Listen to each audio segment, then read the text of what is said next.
Vidura news ప్రేక్షకులకు నమస్కారం.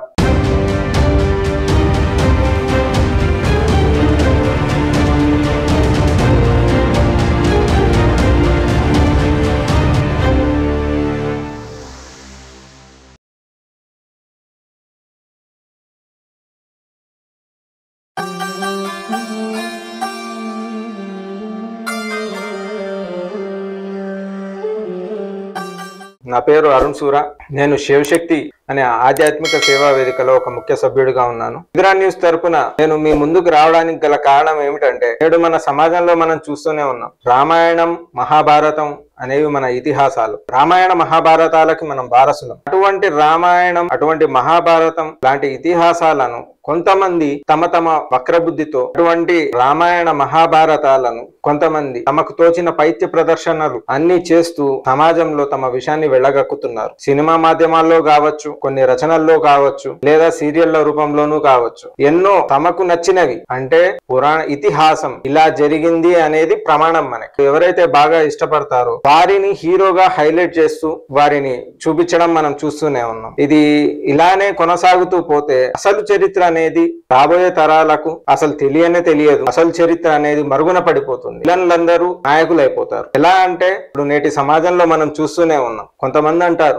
రావణాసురుడు చాలా గొప్పవాడని, చెల్లి కోసం తన రాజ్యాన్ని, తన వంశాన్ని అంతటినీ త్యాగం చేశాడని చెప్పేసి, ఇంకా సీతమ్మ తల్లిని అపహరించాడు కానీ కనీసం ముట్టుకోలేడు అని, అందుకే రావణాసురుడు చాలా గొప్పవాడు అని చెప్పేసి కొంతమంది పైత్యాన్ని ప్రదర్శిస్తూ ఉంటారు. ఇది రామాయణం వరకు. ఇంకో అంశం కూడా ఉంది రామాయణంలో. రాముడు వాలిని చెట్టుచాటు నుంచి చంపాడు. ఇది ఏ రకంగా ధర్మం అవుతుంది, కాబట్టి రాముడు ఏ రకంగా ధర్మాత్ముడు అవుతాడు అని ఇట్లా దండవాదనలు కూడా కొన్ని బయలుదేరాయి.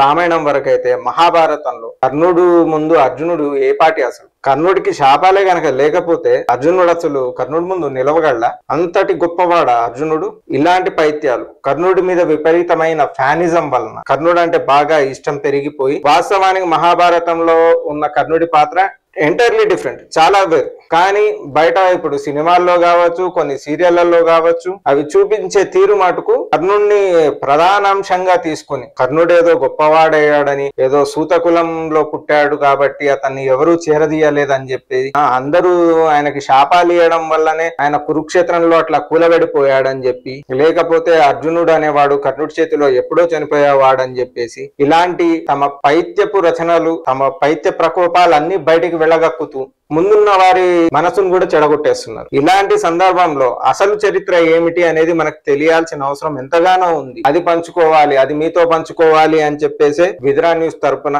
నేను మీ ముందుకు వచ్చాను.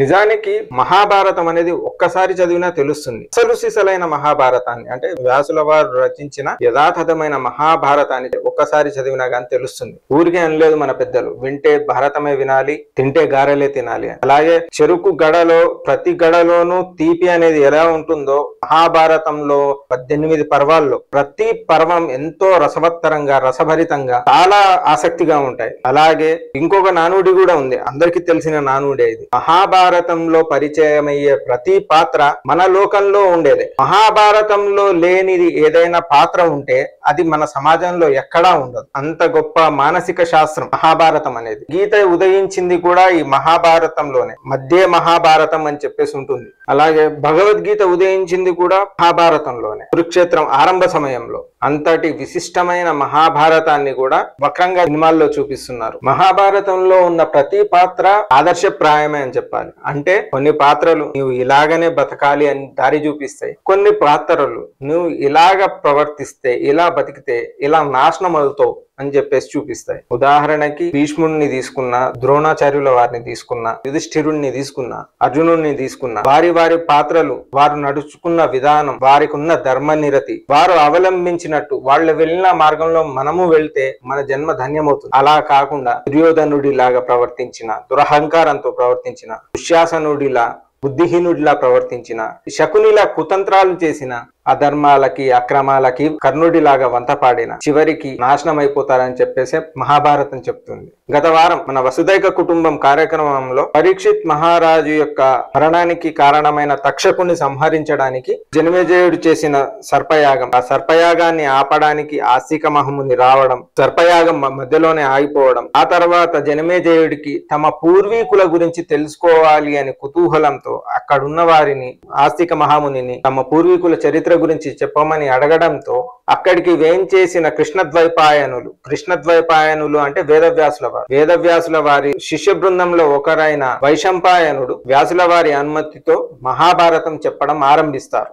ముందుగా కురువంశ పూర్వీకులు ఎవరో మనం ఒకసారి తెలుసుకుందాం. భరతుడు ఈ సువిశాల సామ్రాజ్యాన్ని జనరంజకంగా పాలించాడు. భరతుడు దుష్యంతుడు మరియు శకుంతల యొక్క కుమారుడు. భరత వంశానికి వంశకర్త అయ్యాడు. నేడు ఉన్నటువంటి మన దేశం కూడా అతడి పేరు మీదనే విరాజిల్లుతుంది. భరతుని కొడుకు భూమన్యుడి కొడుకు సుహోత్రుడి కొడుకు హస్తి, అతని పేరు మీదనే హస్తినాపురం వెలిసింది. అదే కౌరవుల రాజధాని అయింది. హస్తి కొడుకు వికుంఠనుడి కొడుకు అజగీడుకి 124 మంది కుమారులు. అందులో సంవర్ణుడు అనే అతడు సూర్యుడి కుమార్తె అయిన తపతిని వివాహం చేసుకున్నాడు. వారికి మరొక వంశకర్త అయిన కురు జన్మించాడు. అతని పేరు మీదనే కురువంశం మొదలైంది. మహాభారత యుద్ధం జరిగిన ప్రదేశం కూడా అతని పేరు మీదనే కురుక్షేత్రం అని పిలువబడింది. కురునకు విదూరథుడు పుట్టాడు. విదూరథుని కొడుకు అనశ్వుని కొడుకు పరీక్షిత్, భీమసేనుని కొడుకు ప్రదీపుని కొడుకు ప్రతీపుని కుమారుడు శంతనుడికి గంగాదేవికి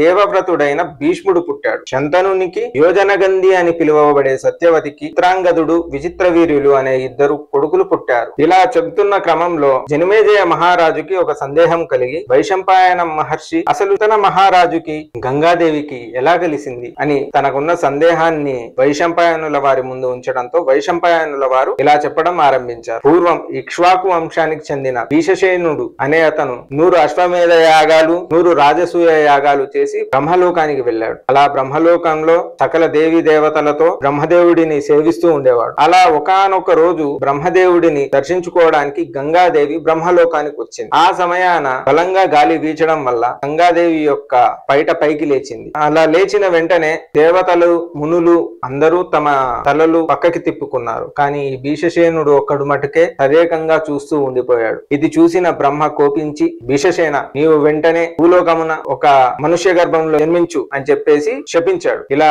శపించిన వెంటనే భీషసేనుడు బ్రహ్మదేవ నా తప్పు తెలుసుకున్నా, నన్ను క్షమించాలి, మీరు ప్రాయశ్చిత్తం కోసం అయినా సరే నన్ను ప్రతీప మహారాజు అనే ఒక ధర్మాత్ముడు ఉన్నాడు, అతనికి కుమారుడుగా పుట్టించాలి అని భీషసేనుడు కోరగా బ్రహ్మదేవుడు సరే అన్నాడు. గంగాదేవి తిరుగు పయనమైంది భూలోకానికి. అలా తిరుగు పయనం అవుతున్నప్పుడు మార్గ మధ్యంలో అష్టవసులు ఎంతో దీనమైన వదనంతో అంటే చాలా బాధతో కూడిన ముఖాలతో గంగాదేవికి ఎదురుపడ్డారు. గంగాదేవి అష్టవసులను చూసి ఏమైంది, మీరు ఇలా చాలా బాధగా ఉన్నారు, చాలా దీనంగా ఉన్నారు, ఎందుకు, ఏమిటి కారణం అని అడగగా అష్టవసులు ఇలా చెప్పారు. మా గంగాదేవి మేము ఇట్లా వశిష్ఠ మహాముని యొక్క శాపానికి కారకులమైనాము, మనుష్య లోకంలో మనుషులుగా పుట్టాలి అని చెప్పేసి, కాబట్టి చాలా బాధతో ఉన్నాము. కానీ వశిష్ఠుల వారి శాపంలో చిన్న ప్రాయశ్చిత్తం కూడా చెప్పారు. పుట్టిన వెంటనే మాకు మానవ జన్మ నుంచి విముక్తి లభిస్తుంది అని చెప్పి చిన్న ప్రాయశ్చిత్తం కూడా చెప్పారు. కానీ ప్రపంచంలో ఏ తల్లి కూడా పుట్టిన వెంటనే తన బిడ్డను చంపుకునేందుకు మనసొప్పదు కదా. ఎలా తల్లి నువ్వు ఎలాగో ప్రతీప మహారాజు కుమారుడినైన శంతన మహారాజునే వివాహం చేసుకుంటావు కదా, మీకే మేము జన్మిస్తాము కుమారుల్లాగా, మమ్మల్ని పుట్టిన వారిని పుట్టినట్టే గంగలో పడేసి మాకు విముక్తి ప్రసాదించమ్మా, ఆ విధంగా మేము శాప విముక్తి పొందుతాం అని అష్టవసులు పలికితే గంగాదేవి అనింది, మరి నాకు ఒక దీర్ఘాయుష్మంతుడైన కొడుకు ఉండాలని ఉంటుంది కదా, మరి నా కోరిక ఎలా తీరుతుంది అని చెప్పేసి మా 8వ వాడైన ప్రభాసుడు మా అందరి అంశాలతో కొడుకుగా భూలోకంలో దీర్ఘకాలం ఉంటాడు తల్లి అని చెప్పగా గంగాదేవి దానికి అంగీకరిస్తుంది. ఒకానొక నాడు ప్రతీప మహారాజు సమస్త రాజ్యభోగాలను అనుభవించిన తర్వాత తపస్సాధన కొరకై అరణ్యాలకు వెళ్ళాడు. ఆ సమయంలో గంగాదేవి తపస్సు చేసుకుంటున్న ప్రతీప మహారాజు యొక్క కుడి తొడపై కూర్చుంది. అలా కుడి తొడపై కూర్చున్న గంగాదేవిని చూసి ఎవరు నీవు, ఎందుకు ఇలా కూర్చున్నావు అని ప్రతీప మహాముని అడిగాడు. అలా అడిగిన వెంటనే గంగాదేవి ప్రతీప మహారాజా, నేను జహ్ను మహర్షి కుమార్తెను, నా పేరు జాహ్నవి, నన్ను నీ భార్యగా స్వీకరించు అని చెప్పి విన్నవించుకుంది. దానికి ప్రతీప మహారాజు, పూర్వమే నాకు పెళ్ళైపోయింది, నా మనసులో నా భార్య తప్ప వేరొకరికి స్థానం ఉండదు, అయినా నా కుడితోడి పైన కూర్చున్నావు నువ్వు, కుడితోడి పైన కొడుకులు మనవళ్ళు వీళ్ళు కూర్చుంటారు, భార్య అయిన వాళ్ళు భర్తకి ఎడమ భాగాన కూర్చోవాలి, కాబట్టి నీవు నా కోడలి స్థానం నేను నీకు ఇస్తున్నాను అని చెప్పిన వెంటనే గంగాదేవి అక్కడి నుంచి వెళ్ళిపోయింది. ఆ తర్వాత ప్రదీపునికి శంతన మహారాజు జన్మించాడు. శంతనుడు కూడా పెరిగి పెద్దవాడయ్యాడు. పెరిగి పెద్దవాడైన టైంలో శంతన మహారాజుకి ప్రదీప మహారాజు ఈ విధంగా చెప్పాడు, శంతన, మన ఇంటికి ఒక దేవతా స్త్రీ కోడలిగా వస్తుంది. ఆవిడనే నీవు పెళ్లి చేసుకోవాలి. ఆవిడతో ఎలాంటి పరుష వాక్కులు మాట్లాడకూడదు. ఆవిడ తీసుకునే నిర్ణయాలకు నువ్వు అడ్డు చెప్పకూడదు. అన్నిటికీ కట్టుబడి ఉండాలి. ఇలా చేస్తే నువ్వు అన్ని రకాల సౌఖ్యాలు పొందేదవు అని ప్రదీప మహారాజు చెప్తాడు. దానికి శంతనుడు కూడా సరే అని ఒప్పుకొని తండ్రి ఆజ్ఞ అనుకొని గంగా నది తీరానికి ఒకానొక సమయంలో వేటాడడానికి బయలుదేరాడు. అలా వేటాడే సమయంలో ఒక యవ్వనవతి అయిన స్త్రీ, ఒక సౌందర్య రాశి ఆయన ఎదురుపడింది. శంతనుడు ఆవిడను చూడగానే మోహించాడు. అంతటి సౌందర్య రాశి. శంతన మహారాజు ఆవిడ దగ్గరికి వెళ్ళి, దేవలోకంలో కూడా నీ అంత అందగత్తె ఉండదు. నిన్ను చూడగానే నా మనసు మైమర్చిపోయింది. నిన్ను వివాహం చేసుకోవాలి అని చెప్పి నా మనసు కోరుకుంటుంది గంగాదేవితో చెప్పగా, గంగాదేవి, నా యొక్క ఏ నిర్ణయానికి నీవు అడ్డు చెప్పకూడదు, నన్ను అధిక్షేపించకూడదు, నాతో పరుషంగా మాట్లాడకూడదు.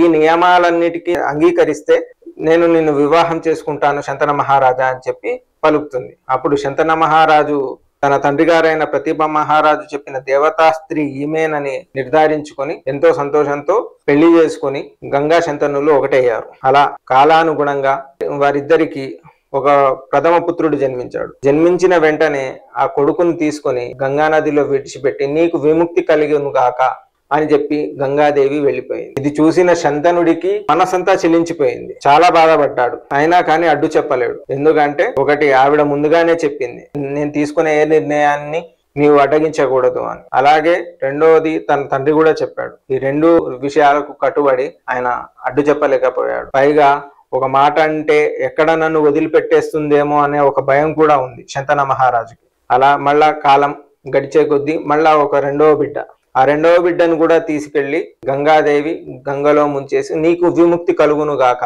అని చెప్పి వచ్చేసింది. ఇలా రెండవ బిడ్డ కూడా గంగాదేవి గంగలో ముంచేసింది అని తెలుసుకున్న శంతన మహారాజు పిచ్చివాడైపోయాడు. అసలు ఏం జరుగుతుందో అర్థం కావట్లేదు ఆయనకి. అడుగుదామంటే ఎక్కడ వదిలిపెట్టేస్తుందనో భయం, ఏవైనా శాపాలు మీద పడతాయనో భయం. అడగలేడు. తనలో తానే కుమిలిపోయాడు. ఇక వరుసగా ఇలాగా 3, 4, 5, 6, 7 మంది పిల్లల్ని అలానే చేసింది. అలాగే 8వ బిడ్డను కూడా అలాగే గంగలో ముంచబోతుంటే ఇక శంతన మహారాజు తట్టుకోలేక ఓసి పుత్రగాతి, పుత్రగాతి అంటే కొడుకులను చంపేదానా, పుత్రులను హింసించేదానా అని అర్థం. ఎందుకు ఇంతటి దురాగతాలకు పాల్పడుతున్నావు? పుట్టిన వాళ్ళని పుట్టినట్టే ఎందుకు ఇట్లా చంపేస్తున్నావు? అసలు ఏమైంది నీకు? నా వంశం ఏం కావాలి ఇలా అవుతే అని చెప్పి అడ్డగించాడు. అడ్డగించేసరికి అప్పుడు ఆవిడ తన నిజ స్వరూపాన్ని శంతన మహారాజుకు చూపి, శంతన మహారాజా, నేను గంగాదేవిని, దేవనది అయిన గంగను.